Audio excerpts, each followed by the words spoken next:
Mankind has been in the industrial age for hundreds of years. Certainly by the time steam engines were being used in the 1700s marks the industrial age. The industrial age was certainly spurred by the scientific revolution of Isaac Newton. The scientific revolution went from Isaac Newton's celestial mechanics to chemistry and electricity. And so, we had the scientific knowledge of those fields led to the technological applications of chemistry and electricity. Mankind found radio, radars, TVs, the light bulb. Then they had the automobile, then the airplane and even rocket technologies. The rocket technologies opened up the possibility of humans moving beyond the Earth. That hasn't quite happened yet.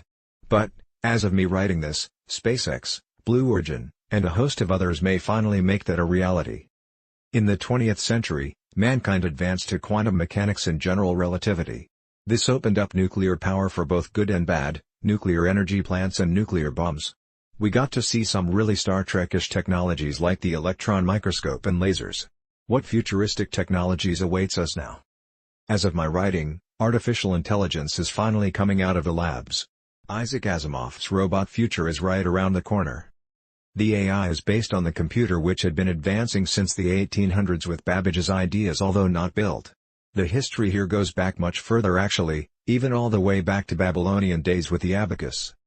What's the next technological revolutions?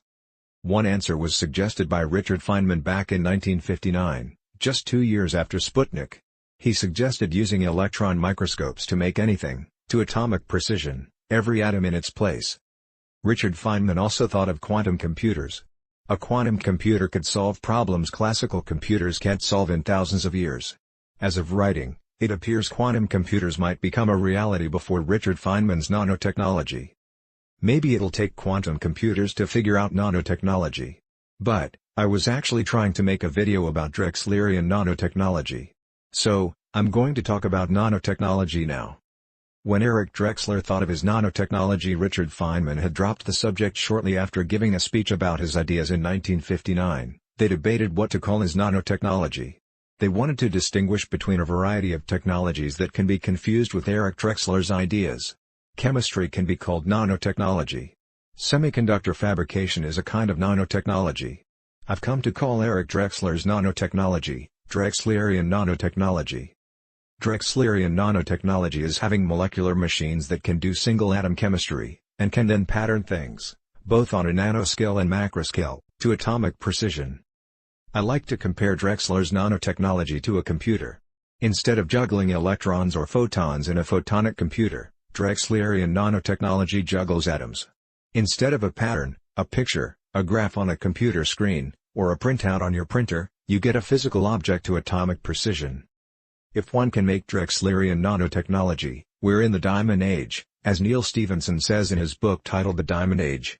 We could make your car, space rockets out of diamond-doped materials, to atomic precision. The Diamond Age would make the Industrial Age look like the Stone Age even with their knowledge of crystals. This part, more or less, everyone gets, but, what's often missed is what the futuristic technology would look like when combined with artificial intelligence. The space of possibilities with Drexlerian nanotechnology is huge. The number of chemical properties that can be had is so huge, no single human can explore them all. Just changing the geometry of a molecule gives new properties. But, if you use artificial intelligence to help design a given product for Drexlerian nanotechnology to make, you can go a long ways. Combining artificial intelligence with Drexlerian nanotechnology is when the nanotechnology revolution really gets mind-boggling. The artificial intelligence, when combined with Drexlerian nanotechnology, would make technologies beyond human comprehension. Only an AI can design and build it. Technology beyond human comprehension. Not only that, but this AI nanotechnology combination can make a rate of technological development that is beyond human comprehension. A nanotechnology AI will be able to do the engineering work 24 hours a day, and be able to do thousands of years of engineering in a single day. Not only that, the artificial intelligence can do scientific experiments. It can analyze data from scientific instruments designed and built to atomic precision by Drexlerian nanotechnology, that would take a team of scientists thousands of years. And then engineer technologies with this scientific knowledge well beyond. All this will come for free. The Drexlerian nanotechnology will be fully automated. No human can do single-atom chemistry, much less the parallel processing needed to make macroscopic objects to atomic precision. When Eric Drexler wrote his Engines of Creation published in 1986, quantum computers were not a hot topic. He talked about AI in his book, but not quantum computers. We can go even further than AI with Drexlerian nanotechnology with quantum computers. Not just quantum computers, but quantum technologies. Technologies that use quantum entanglement and other quantum effects to make properties not possible with the standard chemistry table. Quantum researchers have shown how to make quasi-particles, photon/electron pairs, and to confine electrons in 1 and 2 dimensions that would allow them to make non-Euclidean chemistry tables.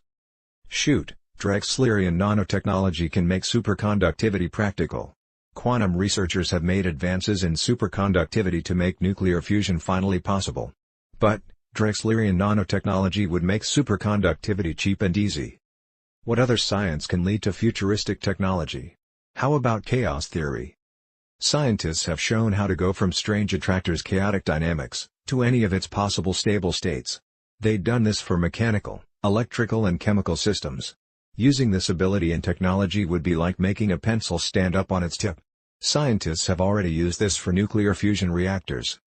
What futuristic technologies would come after the Drexlerian nanotechnology and quantum computers? Only the artificial intelligence can see that. One thing is for sure, the future belongs to the scientists.